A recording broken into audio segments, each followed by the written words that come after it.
قوم عاد پہاڑ کی طرح قد و قامت رکھنے والے لوگ جنہوں نے عظیم ستونوں والے شہر کو آباد کیا تھا، لیکن انہوں نے ایسی کون سی بدعمالیاں کی تھی جس کی وجہ سے ان پر عذاب الہی نازل ہوا؟ اس عذاب نے تاریخ کے سب سے طاقتور قوم کو کس طرح تباہ و برباد کر دیا؟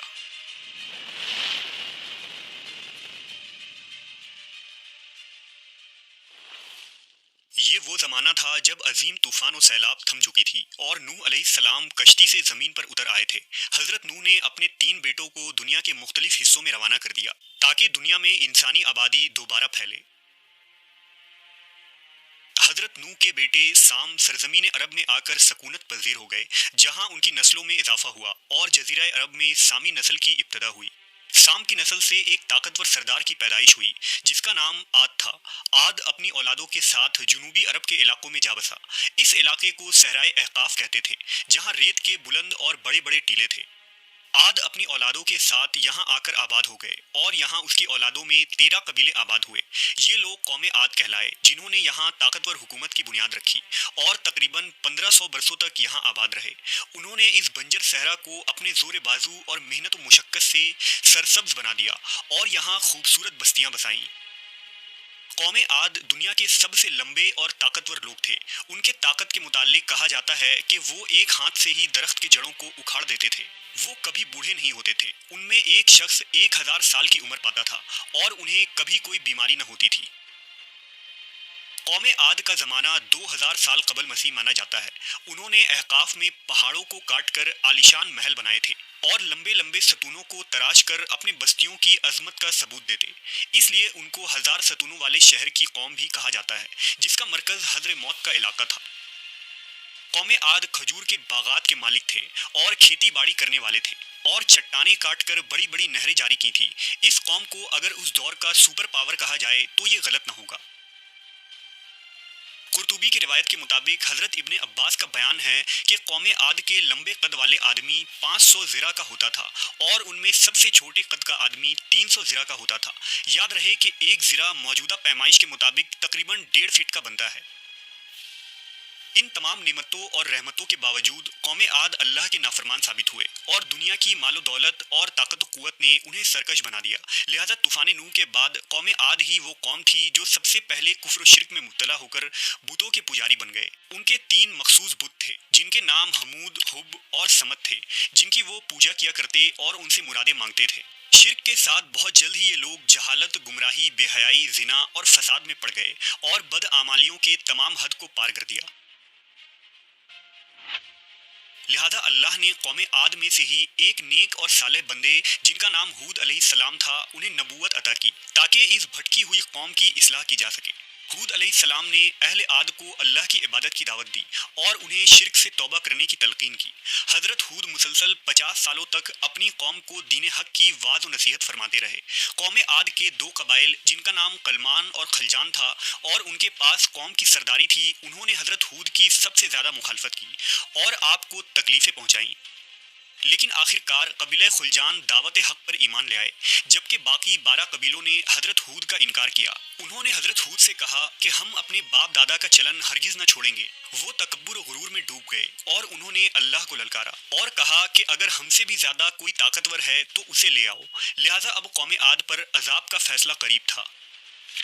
کئی دنوں تک احقاف میں بارش نہ ہوئی، چشمے، آبشاریں اور نہریں خشک ہو گئیں اور ہر طرف سوکھا پڑنے لگا۔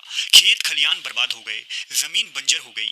عاد کے لوگوں کے بڑے بڑے باغات سوکھ گئے، مویشی مرنے لگے، یہاں تک کہ لوگ پانی کے لیے ترسنے لگے۔ جب کھانے کو کچھ نہ رہا تو یہ لوگ کتے، بلیاں، چوہے اور مردار جانوروں کو کھانے لگے۔ لہذا ایک سیاہ بادل منڈلاتا ہوا احقاف کے علاقے کی طرف بڑھا، جس سے ہر طرف اندھیرا چھا گیا۔ ہود علیہ السلام نے جب یہ منظر دیکھا تو سمجھ گئے کہ اللہ کا وعدہ اب قریب ہے۔ حضرت ہود اپنے ماننے والوں کو ساتھ لے کر خطیرہ نامی بستی کی طرف چل دیے۔ جیسے ہی حضرت ہود نے احقاف سے ہجرت فرمائی، عذاب کی ابتدا ہو گئی۔ کالے بادل مزید سیاہ ہو گئے اور طوفان برپا ہو گیا۔ ایک تیز آندھی چلی جس نے سب کے دل دہلا دیے۔ اس سخت آندھی کے سامنے ہر چیز زمیں بوس ہونے لگی۔ ہوا کے جھونکوں سے قوم عاد کے عظیم ستون ڈھہنے لگے اور ان کے بڑے بڑے محلات اور گھر اڑا کر رکھ دیے گئے۔ 60 ہاتھ کے قد آور افراد تنکے کی طرح ہوا میں اڑ رہے تھے۔ ہوا ان کے سروں کو اس زور سے ٹکراتی تھی کہ ان کے بھیجے نکل کر منہ پر لٹک جاتے تھے۔ آندھی کا یہ عذاب اتنا سخت تھا کہ ہوا آگ کے بگولوں کی طرح گھروں میں گھس گئی اور ان کو اٹھا کر باہر پھینک دیتی۔ اللہ نے تیز آندھی کے اس طوفان کو 7 راتوں اور 8 دنوں تک مسلسل جاری رکھا، اور اب احقاف کا وہ علاقہ جو کبھی جنت نظیر اور دل فریب ہوا کرتا تھا، صحرا اور تباہ شدہ زمین میں بدل چکا تھا۔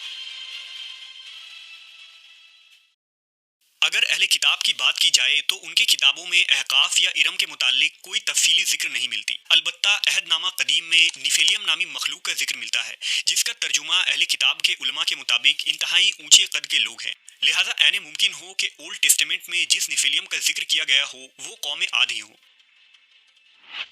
بہرحال قوم عاد کا وہ علاقہ اس طرح تباہ و برباد ہوا تھا کہ پھر ہزاروں سال تک تاریخ کے صفحوں سے عاد اور ان کے علاقے کا نام ہی مٹ گیا، اور لوگ انہیں صرف ایک میتھ یا عربی لوک کہانی سمجھنے لگے۔ لیکن 1000 سالوں بعد قرآن مجید میں قوم عاد اور احقاف کی تاریخ کو دوبارہ دہرایا گیا تاکہ لوگ اس قوم کی حقیقت کو یاد رکھیں۔ اگر موجودہ دور کی بات کی جائے تو احقاف کا وہ علاقہ آج یمن اور عمان کے علاقوں میں 2.5 لاکھ اسکوائر میل پر پھیلا ہے، جہاں آج ریت کے سنسان ٹیلوں اور وحشت و ویرانی کے سوا کچھ بھی نہیں ہے۔ اس علاقے کی وحشت کی وجہ سے عرب اسے حضر موت کہتے ہیں۔ مقامی بدوؤں سے لے کر سیاح اور مسافر تک کوئی بھی اس ریتیلے ریگستان کے قریب جانا پسند نہیں کرتا۔ سال 1930 میں ایک برٹش برٹن تھامس نے یہ ارادہ کیا تھا کہ وہ حضر موت یا احقاف کے اس علاقے کو پار کرنے والا دنیا کا پہلا شخص بنے گا، لہٰذا تھامس نے مقامی بدوؤں کو ساتھ لے کر اونٹ کے ذریعہ اس علاقے کا سفر کیا تھا۔ بی تھامس نے لکھا ہے کہ اس سفر کے دوران حضر موت کے ایک علاقے سے گزرتے ہوئے اس نے ایک کھنڈر نما عمارت دیکھی، لہٰذا بدوؤں سے پوچھنے پر اسے پتہ چلا کہ کسی زمانے میں اس جگہ ارم نامی ایک شہر ہوا کرتا تھا جس پر عذاب الہی آیا تھا۔ اگلے 35 سالوں تک ان علاقوں میں تحقیق جاری رہی۔ اس تحقیقی ٹیم کے ایک شخص جس کا نام نیکولاس کلیپ تھا، اسے یہ یقین تھا کہ ان علاقوں میں کوئی گمشدہ شہر ضرور چھپا ہے، لہذا تاریخ کے اس گمشدہ شہر کی تلاش میں اس نے پوری قوت لگا دی۔ کلیپ نے 2,000 سال پرانے یونانیوں کے بنے ہوئے نقشے ڈھونڈے، لہذا اسے ٹولمی کا بنا ایک نقشہ ملا جس میں ان علاقوں کو دکھایا گیا تھا۔ اب کلیپ کو یقین تھا کہ وہ اپنی تحقیق صحیح مقام پر کر رہا ہے۔ اپنی کوششوں اور سرکاری عہدیداروں سے بہت منت و سماجت کے بعد آخر کار کلیپ کو سیٹلائٹ کی تصویر دے دی گئی، جس میں حضر موت کے اس علاقے کے نیچے دبے 2000 سال پرانے پیلرز، ٹاورز، راستے اور ستون کے آثار ملے، جس سے یہ اندازہ لگایا جا سکتا تھا کہ ان علاقوں میں کوئی قدیم سویلائزیشن ضرور آباد ہوا کرتی تھی۔ سوال یہ اٹھتا ہے کہ وہ کون سی ہوا تھی جس سے قوم عاد کے اتنے قد آور اور دیو قامت لوگ تنکے کی طرح اڑ گئے اور ان کے عظیم الشان ستون اور محلات تباہ ہو کر ریت کی طرح بکھر گئے۔ جدید سائنس کی ہوا پر تحقیق شاید اس سوال کا ایک بہترین جواب ہو سکتا ہے۔ دراصل سائنسدانوں نے ونڈ فورس کو مختلف درجوں میں تقسیم کیا ہے، کیونکہ ہوا کی تیزی اور شدت علاقوں، موسموں اور مقامات کے اعتبار سے مختلف ہوتی ہیں۔